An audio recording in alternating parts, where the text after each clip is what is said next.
Sejam todos bem-vindos. Vamos dar continuidade ao estudo do Livro dos Espíritos. No programa anterior, nós começamos a comentar o comentário que o Kardec fez à pergunta, a questão 1009, e neste programa eu acredito que nós vamos conseguir concluir a nossa análise e os nossos comentários sobre o comentário que o Kardec fez. Mas vamos chamar primeiro a nossa vinheta e depois dela a gente retoma com o nosso estudo. Até já. Começa agora o programa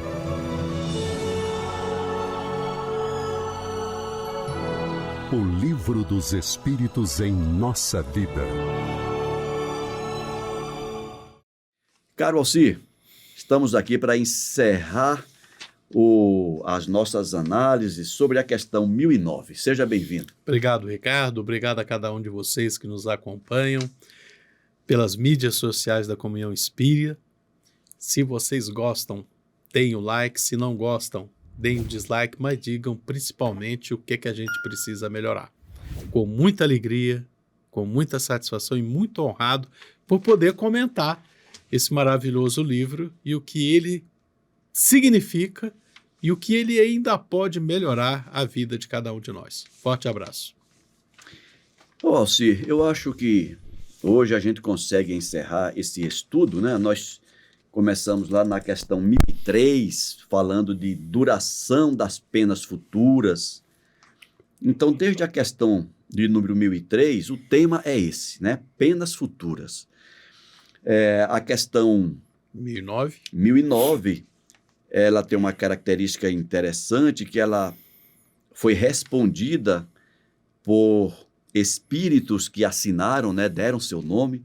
O primeiro a responder a pergunta 1009 foi o Santo Agostinho, depois o Lamennais, depois o Platão e, por último, o apóstolo Paulo. E depois o Kardec ainda acrescentou um comentário seu sobre esse tema. No programa anterior, nós fomos até certo ponto desse comentário e agora nós vamos continuar lendo e você comentando e a gente comentando essa temática. Vamos lá? Vamos embora.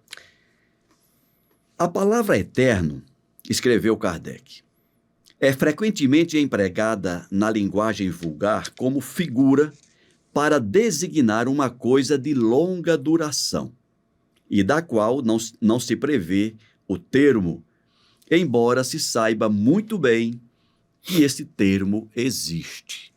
Então, o Kardec está dizendo que, senso comum, muitas vezes a gente usa a palavra eterno como uma coisa que não tem fim, embora a gente saiba que tem ali uma previsão, uma possibilidade de... Olha, se tu me permite, tem coisas que... Eu acho que foi 2 semanas atrás que a gente estava aqui num comentário. O que é eterno, né? E é o que vai ser falado agora daqui para frente. É muito tempo. Quando a gente lê na Bíblia eterno, significa apenas isso. Muito tempo. Ou intensamente. Eu não sei se você já teve dor de dente. Eu tive quando era criança. Né? Quando estava doendo, você sabia que ia demorar 5 minutos, meia hora? Não sabia, mas era eterna aquela dor. E era infinita. Era infinita aquela dor. Aquela dor era infinita e ia durar para sempre. É assim que a gente tem que entender esse conceito de interno na Bíblia, eterno na Bíblia.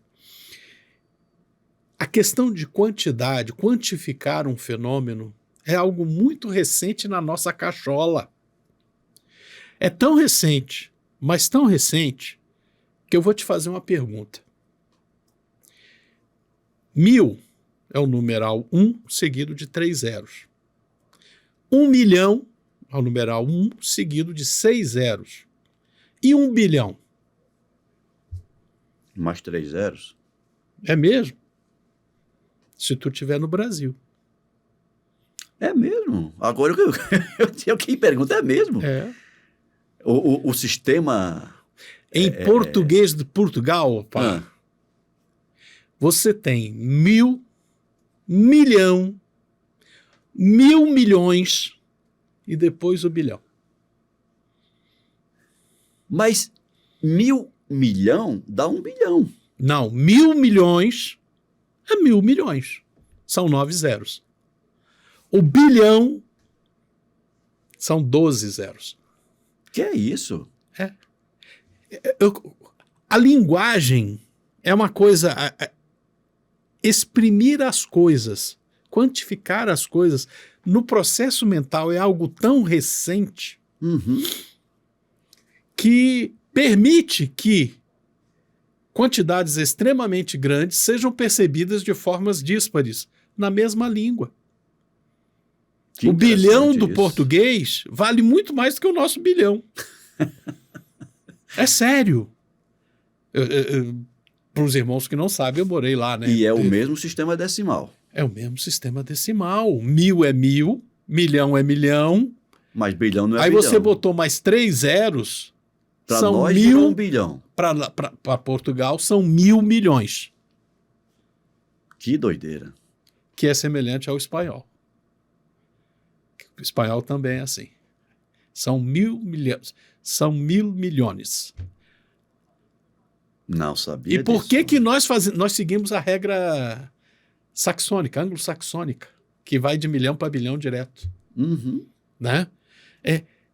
Tudo isso para dizer, olha, quando você vê infinito, eterno, é uma coisa que está na cabeça, não é uma coisa com um númerozinho.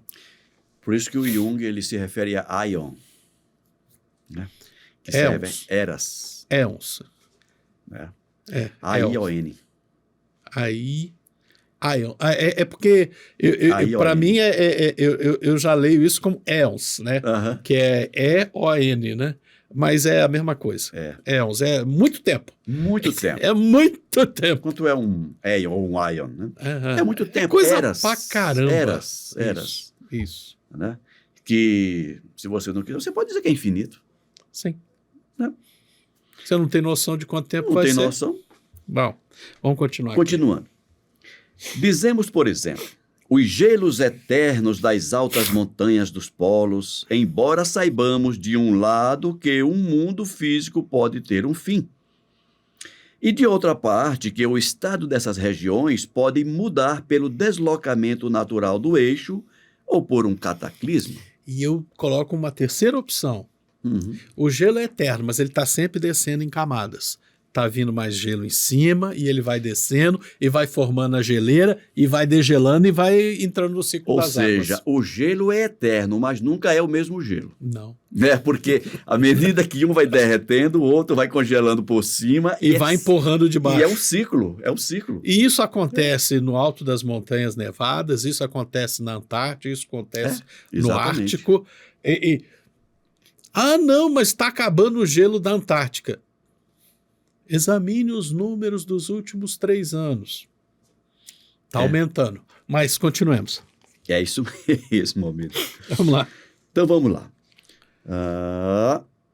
A palavra eterno, nesse caso, não quer, pois, dizer perpétuo, até o infinito. Quando sofremos uma longa moléstia, dizemos que nosso mal é eterno. Que há, pois, de espantar em que os espíritos que sofrem depois de anos, séculos, milhares de anos mesmo, o digam igualmente. Né? Ou seja, dizendo de outra forma, é por essa mesma lógica que muitos espíritos se referem a sofrimento eterno. Sim, a dor de dente lá da criança. É porque eles estão sofrendo há muito tempo. Para eles, é um sentido de eternidade aqui. E eu volto à dor de dente da criança. Exatamente. Quando você sentiu dor de dente, era uma dor infinita e não parava nunca. Triste assim. Não sei porquê. Me veio à cabeça agora aquela brincadeira que se faz, né? Qual a duração de 1 minuto? Depende. Você com uma dor de dente e você ao lado da pessoa amada. Pois, depende. Quanto tempo dura 1 minuto? Depende. Então, Depende do ao evento. lado da pessoa amada, 1 minuto é fugaz. Como a dor de dente é uma eternidade. É uma eternidade. É uma eternidade. Não olvidemos, não esqueçamos, sobretudo, que sua inferioridade, não lhes permitindo ver o extremo do caminho, creem sofrer sempre, o que é para eles uma punição. Você sabe que isso é uma coisa filosófica, né? Uhum. Tudo aquilo, todo sofrimento que não sabemos quando terminará, na nossa cabeça ele é eterno. Ele é eterno. Sim. A gente não sabe quando vai acabar. Exatamente. E se está incomodando, aí danou-se mesmo. Aquilo é. Aí eu fico me lembrando, poxa, eu passei 7 anos de internato, né? Foi uma eternidade. Rapaz, a gente tinha um golpe, a gente dava golpe para tornar aquilo Menos sofrível. como os outros, menos eterno. Menos eterno. Não, isso vai acabar no dia tal, no ano tal. Então tem uma Olha. data. Você já tira o sentido de eternidade. Vai demorar, mas vai acabar. Vai acabar. Tem hora para acabar. Vamos continuando aqui. Vamos lá. De resto, a doutrina do fogo material, das fornalhas e das torturas emprestadas ao tártaro do paganismo... Poxa, aqui tem que parar um pouquinho. Ah, Aqui o Kardec está resgatando uma coisa importantíssima. Essa ideia de inferno como um lugar de fogo que não para de arder, para usar a expressão portuguesa, né? uhum. Fogo que arde sem queimar e por aí vai, não é religião cristã. Não. Cristo nunca disse isso. Moisés nunca disse isso. O Espírito de verdade nunca disse isso. Isso foi algo que veio do Tártaro, que é uma ideia pagã e que foi enfiada dentro da tradição cristã. Assim como muitas outras coisas. Como o carnaval, como Cristo nasceu no dia 25 de dezembro, como a sexta-feira da paixão é na 10ª lua cheia do ano. A própria tríade. Tríade? Qual das tríades? De Deus Pai, Deus sim, Filho, Deus sim. Espírito Pai, Santo. Filho e Espírito Santo também veio de fora. Também veio de fora, né? Né? E foi adotado no século X. Isso é uma história muito longa, não dá para a gente conversar aqui em 5 minutos. Não dá. Mas aqui o Kardec está resgatando, emprestado ao tártaro do paganismo. Ou seja, essa ideia de inferno como lugar de fogo eterno é uma coisa pagã. Exatamente. Então, vamos lá. De resto, a doutrina do fogo material, das fornalhas e das torturas emprestadas ao tártaro do paganismo está hoje completamente abandonada pela alta teologia. E não é mais senão nas escolas que esses assustadores quadros alegóricos são ainda dados como verdades positivas por alguns homens mais zelosos que esclarecidos, e isso erradamente, porque essas imaginações jovens, uma vez saídas do seu terror, poderão aumentar o número dos incrédulos. A teologia reconhece hoje que a palavra fogo é emprestada figuradamente e deve-se entender como um fogo moral. Ou seja, a palavra fogo é empregada figuradamente, ou seja, é algo que se sente, não porque tem uma chama ali. Não tem nada em combustão. É o sofrimento, é a dor. Você lembra daquela encíclica que fala, não lembro agora, do Papa João Paulo II, quando ele derroga o céu e o inferno como lugar Não. físico? Não. Não. Pesquisa, Vou pesquisar. tá? Isso aí é interessantíssimo. Saiu uma... Eu não sei se o termo certo é encíclica, né? Mas saiu um documento na época do papado do João Paulo II. Ele, inclusive, Eu me lembro que ele acabou com o limbo. ele acabou com acabou o limbo. o céu e o inferno também. Eu vou olhar. Recentemente não, tem uns 2 anos eu publiquei um artigo e eu precisei resgatar isso e está na internet. Não.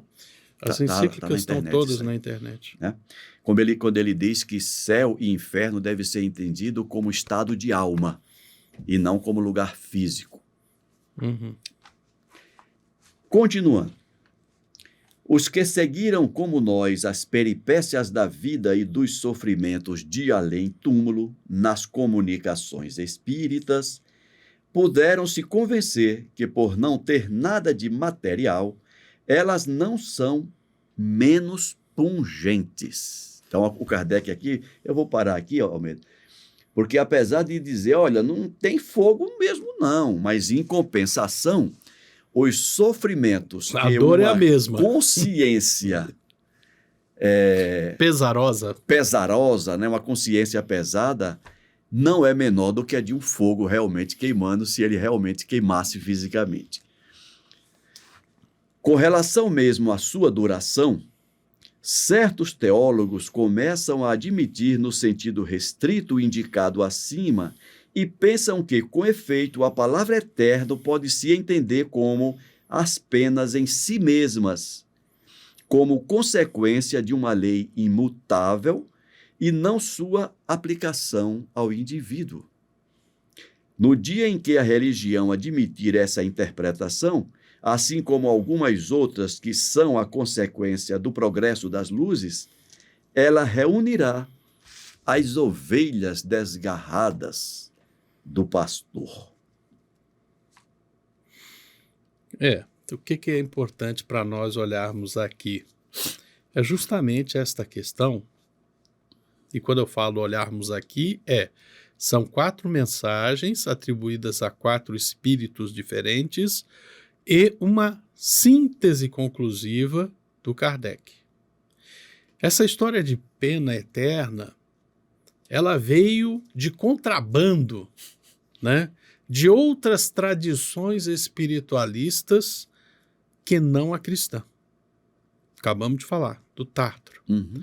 Essa percepção de que Deus é capaz de atribuir castigo eterno a seus filhos é uma interpretação completamente equivocada de um Deus ciumento, Uhum. de um Deus que não perdoa, de um Deus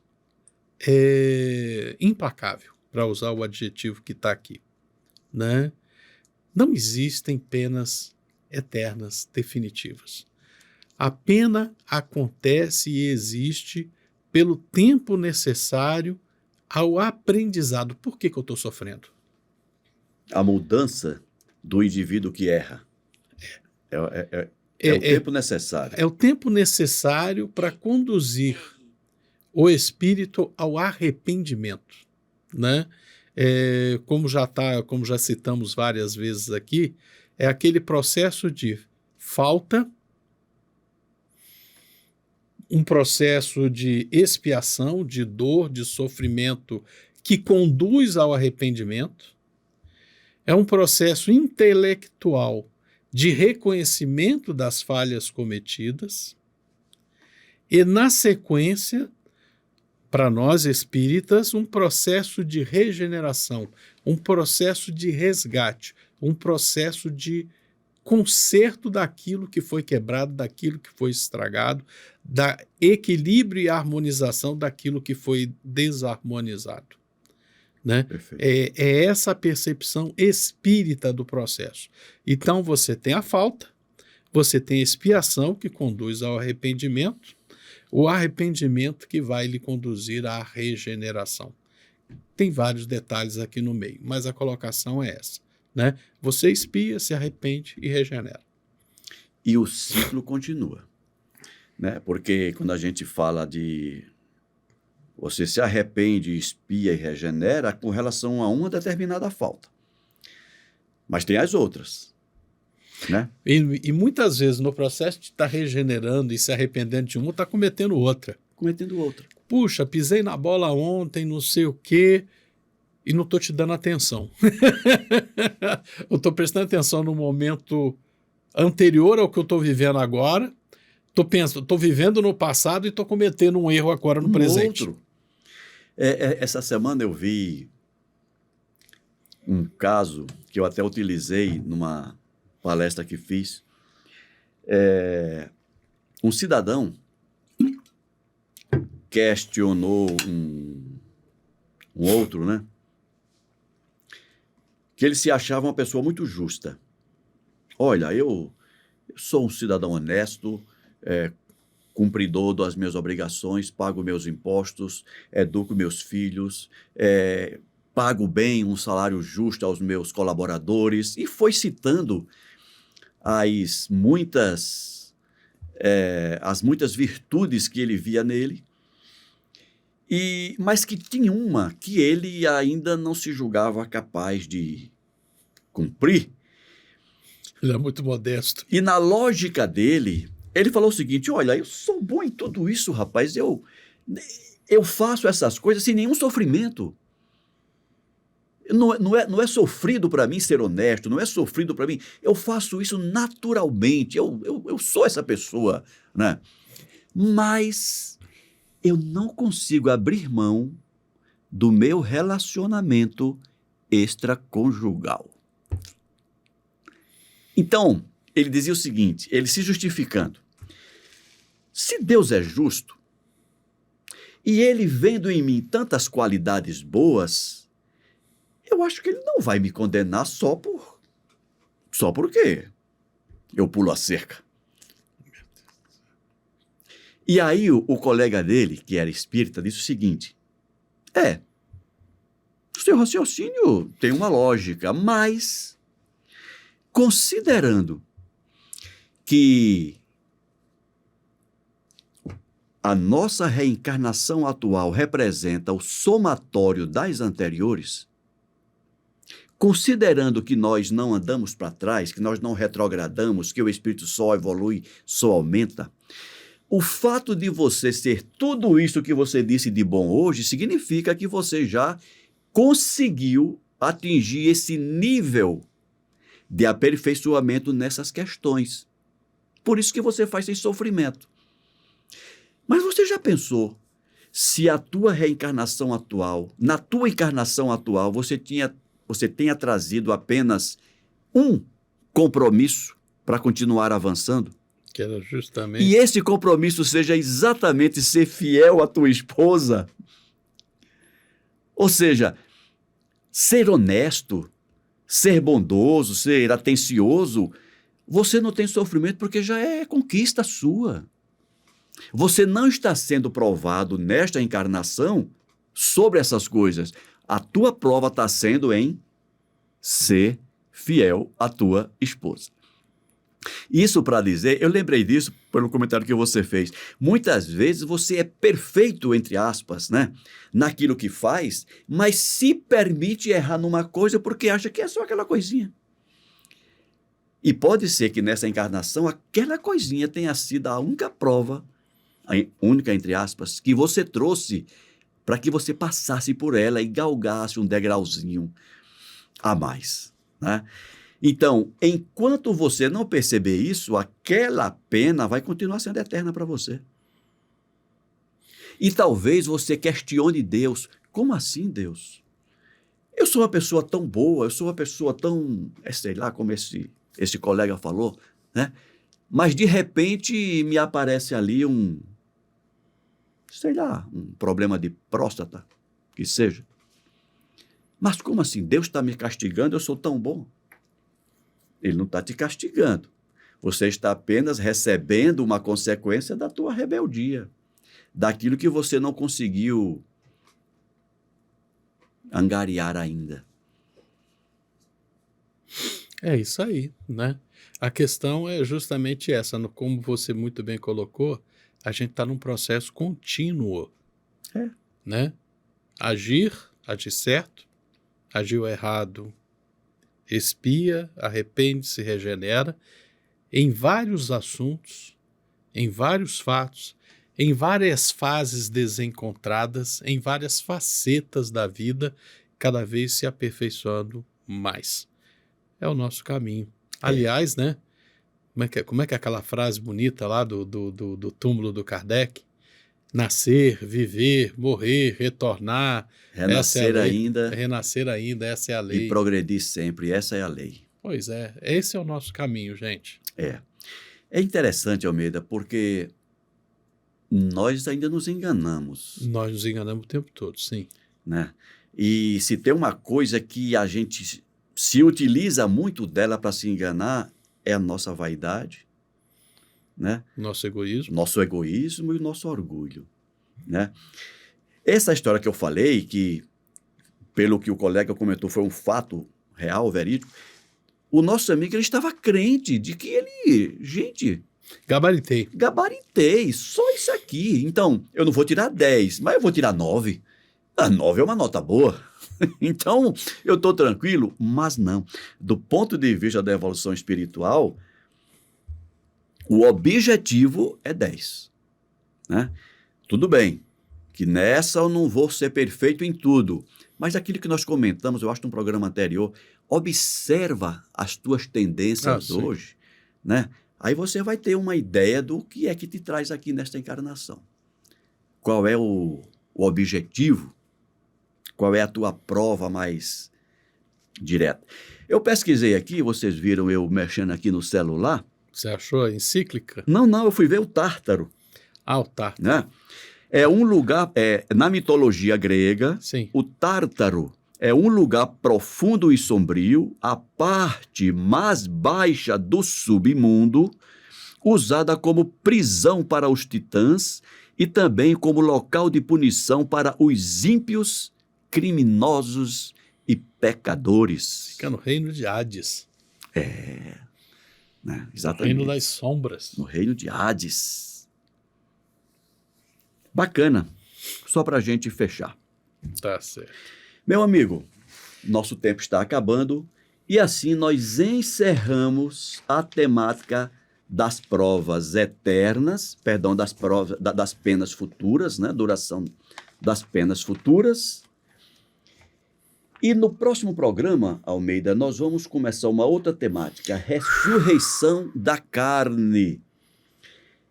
O dogma da ressurreição da carne é a consagração da reencarnação ensinada pelos espíritos? Eita ferro, que esse é um papo bacana, mas É a mesma pra semana coisa? que vem. Almeida, até o próximo programa, meu amigo. Forte abraço, Ricardo. Forte abraço a cada um de vocês. Se gostaram, deixem o like. Se não gostaram, digam que não gostaram. Mas, se gostaram, distribuam para a família inteira. Não para mim, nem para Ricardo. É para poder compreender melhor o Livro dos Espíritos. Forte abraço. Forte abraço, a gente se vê no próximo programa. Até lá.